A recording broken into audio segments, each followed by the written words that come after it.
मैं शिवानी ठाकुर और आप देख रहे हैं इंडिया रिपोर्ट। बुलेटिन की शुरुआत से पहले एक नजर आज के हेडलाइंस पर।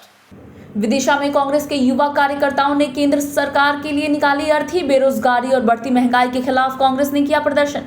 किसानों के तीनों कानूनों को लेकर कासगंज में नहीं दिख रहा भारत बंद का असर। टीकमगढ़ में 12 सूत्रीय मांगों को लेकर कांग्रेस ने कलेक्ट्रेट के सामने दिया धरना, सौंपा ज्ञापन। आजाद समाज पार्टी के संस्थापक चंद्रशेखर आजाद पहुंचे पार्टी की समीक्षा बैठक में। कार्यकर्ताओं को आगामी विधानसभा चुनाव में जुड़ने के लिए किया प्रेरित। 16 साल बाद बर्फ में दबा मिला सिपाही का पार्थिव शरीर। और अब खबरें विस्तार से। देश में लगातार बढ़ती महंगाई और बेरोजगारी के चलते विदिशा कांग्रेस कार्यकर्ताओं ने आज तिलक चौक से केंद्र सरकार की अर्थी निकाली। विरोध के दौरान एक कांग्रेस कार्यकर्ता ने अपना सिर भी मुंडाया और अर्थी के साथ आगे आगे चल रहा था। साथ ही साथ केंद्र सरकार का श्राद्ध भी किया। देखिए विदिशा से हमारे संवाददाता सोनू नामदेव की ये रिपोर्ट। कांग्रेस के युवा नेता शिवेंद्र प्रताप सिंह ने बताया कि वर्तमान में देश की सरकार सिर्फ 2 ही व्यक्ति चला रहे हैं, बाकी सारे मंत्री और सदस्य जानवर हैं। नरेंद्र मोदी और अमित शाह सर्कस के रिंग मास्टर हैं, आम जनता तो धूल के समान है। तिलक चौकी से रैली की शक्ल में अर्थी निकालकर माधवगंज ले जाया गया, जहां धरना प्रदर्शन भी किया गया। धरने में कांग्रेस जिला अध्यक्ष और विदिशा विधायक ने प्रदेश और केंद्र सरकार को कोसा और बढ़ती महंगाई पर रोक लगाने का आग्रह किया। देखिए, आज पूरे मध्य प्रदेश के हर जिला मुख्यालय पे माननीय कमलनाथ जी के निर्देश पर धरना प्रदर्शन किए गए हैं। उसी तहत आज विदिशा में किया गया है और हम सरकार को मजबूर करेंगे कि उन्हें महंगाई कम करना ही पड़ेगी। किसानों के काले कानून वापस लेना ही पड़ेंगे। जो वादे उन्होंने रोजगार के किए थे वो करना पड़ेंगे। महिलाओं पे अत्याचार हो, पेगासिस हो, ढेर सारी बातें हैं। देश में महंगाई की मार, देश में बढ़ते अपराध, किसानों के साथ अत्याचार, अन्याय, बीमा ना मिलना, मुआवजा ना मिलना, पेगासिस में जासूसी कांड, तमाम सब बातों को लेकर आज प्रदेश कांग्रेस कमेटी के आदेश पर जिला कांग्रेस कमेटी द्वारा धरने का आयोजन किया गया था और इन सब मांगों को हमने माननीय महामहिम राष्ट्रपति महोदय के समक्ष ज्ञापन के माध्यम से भेजी है। उनसे प्रार्थना की है कि इन सब पर तुरंत रोक लगाई जाए। आज हमने जो अर्थी निकाली है वो इस बात का प्रतीक है कि इस देश में सरकार नहीं चल रही है। अमित शाह और नरेंद्र मोदी का सर्कस चल रहा है। इस सर्कस में मात्र 2 रिंग मास्टर हैं और बाकी सारे जानवर हैं। ये अपने पार्टी के नेताओं को, मंत्रियों को भी जानवर समझते हैं और जनता तो इनके लिए धूल के समान है। तो ऐसे आदमी की हमें कोई आवश्यकता नहीं है, भले ही वो देश के सर्वोच्च पद पे बैठा हो। किसानों के 3 कानून को लेकर किए गए भारत बंद का कोई भी असर कासगंज में नहीं दिखा। साप्ताहिक बंदी के बाद भी सुबह से ही दुकानदारों ने अपनी अपनी दुकानें खोली। हालांकि किसान आंदोलन के भारत बंद को देखते हुए जिला और पुलिस प्रशासन अलर्ट रहे। एडीएम अजय कुमार श्रीवास्तव और एएसपी अनिल कुमार सिंह ने बस स्टैंड और क्षेत्र में संदिग्ध जगहों पर निरीक्षण किया। देखिए कासगंज से हमारे संवाददाता फहीम अख्तर की ये रिपोर्ट। जनपद की 5 सीमाओं को सील किया गया है। जनपद को 7 जोन और 14 सेक्टरों में बांटा गया है। साथ ही सीमाओं पर बड़ी संख्या में पुलिस और पीएसी बल लगी हुई है। बाजार में सुरक्षा के लिए एडीएम और एएसपी सहित पुलिस बल भी तैनात है। 12 बजे के बाद किसानों के नेता के सड़कों पर आने की आशंका है।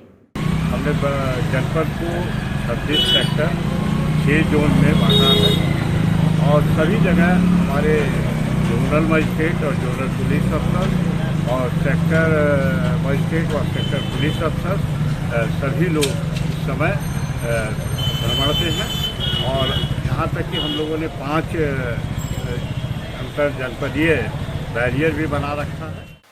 बढ़ती महंगाई से त्रस्त जनता के हित की ओर ध्यान दिलाते हुए कांग्रेस पार्टी ने आज टीकमगढ़ कलेक्ट्रेट के सामने धरना दिया। 12 सूत्रीय मांगों का एक ज्ञापन भी महामहिम राज्यपाल के नाम कलेक्टर सुभाष कुमार द्विवेदी को सौंपा गया।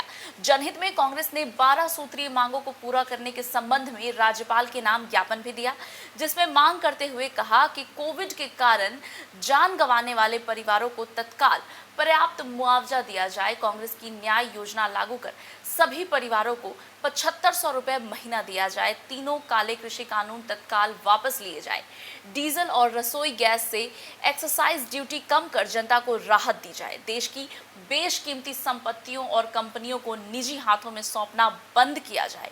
मनरेगा योजना में 200 दिन के रोजगार की गारंटी प्रदान की जाए। पेगासस जासूसी के मामले की जांच सुप्रीम कोर्ट की निगरानी में कराई जाए। कांग्रेस ने जनहित में और क्या क्या मांगे की, देखिए टीकमगढ़ से हमारे संवाददाता जालिम खान की इस रिपोर्ट में।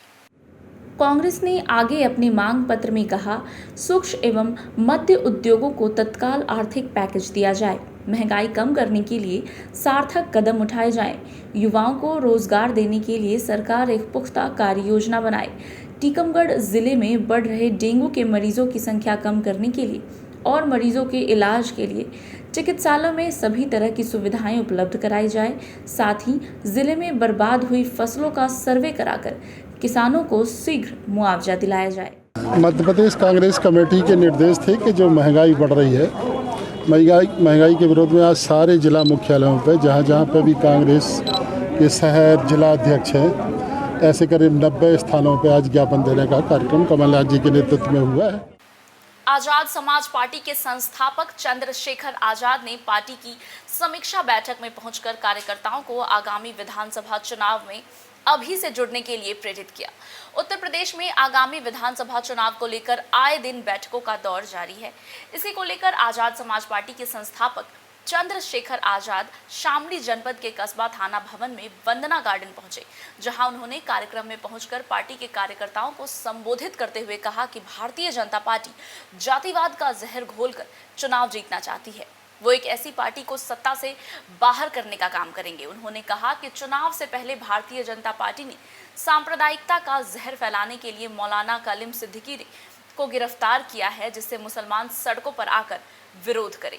देखिए हमारे संवाददाता फैजल मलिक की ये रिपोर्ट।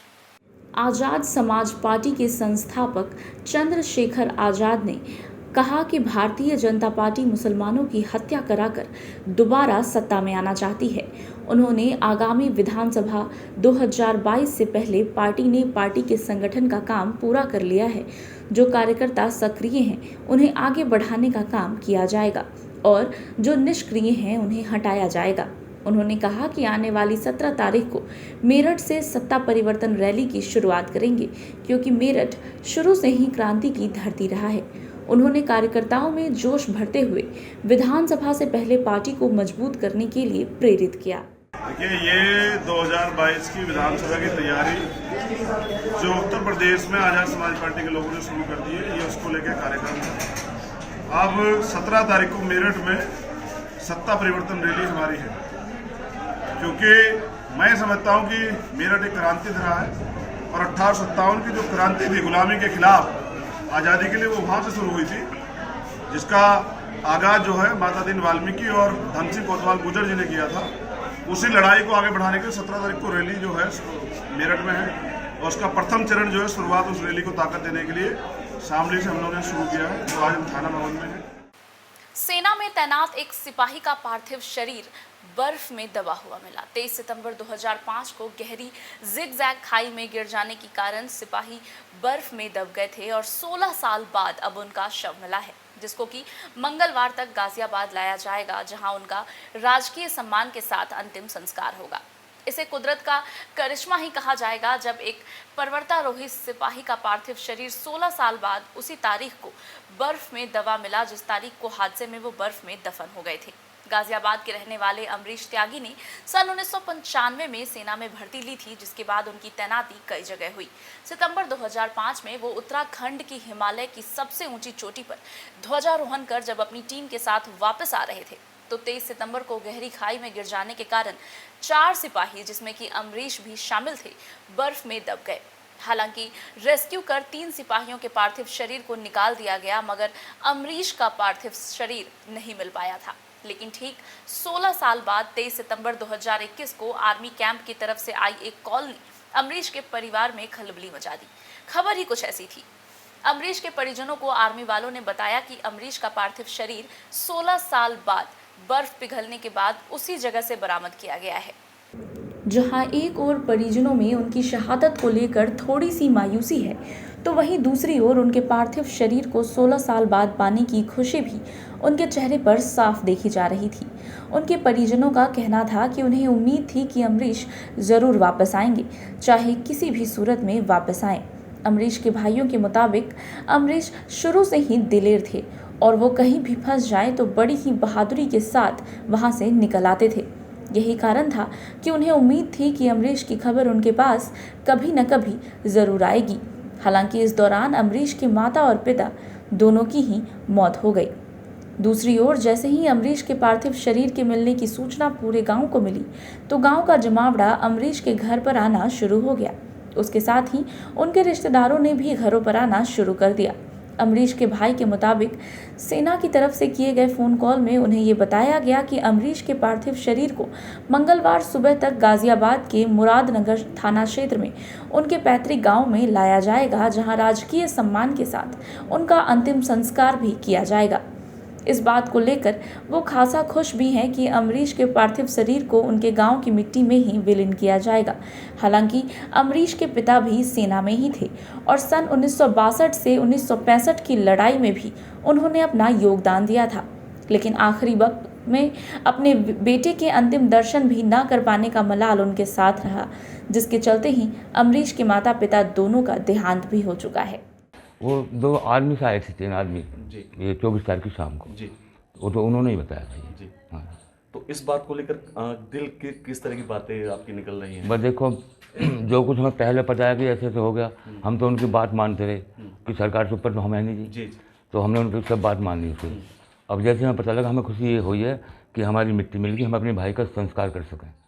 ये ऊपर वहाँ सियाचिन के पहाड़ों पर उधर गए हुए तो झंडा तो उन्होंने टांग दिया वहाँ ऊपर, टांग कर वापसी आ रही जैसे, तो कुछ दूरी पर जैसे थोड़े बहुत आराम रुके, कुछ आगे पीछे 2 टीम आए जैसे, तो ये कुछ टीम वहाँ रुकी है, तो जो है पता नहीं कैसे वहाँ तो मौके पर हम तो है नहीं, लेकिन वो बता रहे हैं कि जो ऐसे हो गए तो कहीं जिग जैग खाई में या उसमें वो कहीं गिर गए, क्योंकि ऊपर बर्फ जम रही है, नीचे खाली है, ऐसा कुछ हुआ है जब बता रहे। इंडिया रिपोर्ट के इस बुलेटिन में मेरे साथ फिलहाल इतना ही। आगे के अपडेट्स के लिए देखते रहिए इंडिया रिपोर्ट।